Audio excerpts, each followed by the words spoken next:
तो आज हम एक ऐसी कहानी की बात करने वाले हैं ना, जो आपके रोंगटे खड़े कर देगी। कहानी शुरू होती है चार दोस्तों और एक वीडियो चैट से। सुनने में तो लगता है कि अरे ये तो एक बिल्कुल नॉर्मल सी रात होगी, पर यही रात उनकी जिंदगी का सबसे भयानक सपना बनने वाली थी। एक सवाल है, क्या एक वीडियो कॉल सच में किसी की जान ले सकती है?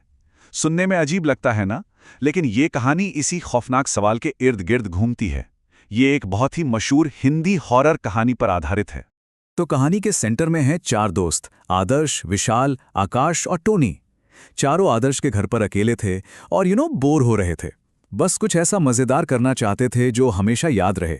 लेकिन उन्हें क्या पता था कि ये यादें कितनी भयानक होने वाली हैं। तो उन्होंने फैसला किया कि चलो ओमेगल ट्राई करते हैं। ये काफ़ी पॉपुलर वीडियो चैट साइट है जहां रैंडम लोगों से बात कर सकते हैं। उनका प्लान सिंपल था, अजनबियों से जुड़कर थोड़ी मौज मस्ती करना। लेकिन इससे पहले कि वो शुरू कर पाते, उनमें से एक को इस प्लेटफॉर्म के बारे में सुनी हुई एक बड़ी ही डिस्टर्बिंग कहानी याद आ जाती है। कहानी कुछ ऐसी थी कि उसके एक जानने वाले का दोस्त ओमेगल पर किसी तांत्रिक मतलब काला जादू करने वाले से बात करने लगा था, और फिर एक दिन वो अपने ही बंद कमरे से गायब हो गया। जब दरवाजा तोड़ा तो अंदर क्या मिला? काले जादू का पूरा सामान। और वो लड़का, वो कभी नहीं मिला। अब देखिए, ये डरावनी कहानी सुनने के बाद किसी को भी डर लगना चाहिए, राइट? पर इन्हें डर नहीं लगा। उल्टा उनके दिमाग में एक और भी खतरनाक आइडिया आ गया। उन्होंने डिसाइड किया कि चलो खुद ही ओमेगल पर किसी काला जादू करने वाले को ढूंढते हैं। देखते तो हैं कि इन कहानियों में आखिर सच्चाई है भी या नहीं। और बस आदर्श ने कॉमन इंटरेस्ट वाले बॉक्स में टाइप किया ब्लैक मैजिक, और क्लिक करते ही वो फौरन एक औरत से कनेक्ट हो गए। मतलब कुछ ज्यादा ही जल्दी नहीं? तो यहां पर देखिए इरादों में कितना बड़ा फर्क है। एक तरफ हैं ये दोस्त जो बस फ्लर्ट करने और मजाक करने के मूड में हैं, और दूसरी तरफ है वो औरत जिसका असली मकसद किसी को नहीं पता। तो स्क्रीन पर जो औरत थी वो बहुत ही खूबसूरत थी। उसने कहा कि हाँ, वो उनके लिए काला जादू कर सकती है। दोस्तों को लगा कि अरे वाह, ये तो मजाक चल रहा है, और वो सब बड़े एक्साइटमेंट के साथ तैयार हो गए। फिर वो औरत उनसे कहती है कि सब अपने हाथ जोड़ो और मेरे पीछे एक लाइन दोहराओ। एक ऐसी लाइन जो उन्हें हमेशा के लिए बांधने वाली थी।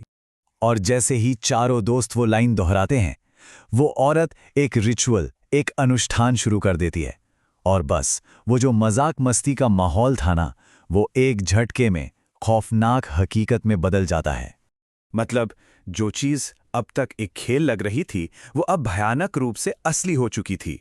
ये देखिए कि कैसे जादू स्क्रीन के पार आ गया। उस औरत ने एक गुड़िया के माथे पर निशान लगाया, और ठीक उसी पल वही निशान असली में आकाश के माथे पर बन गया, जिसे मिटाया भी नहीं जा सकता था। और फिर एक एक करके सबके माथे पर।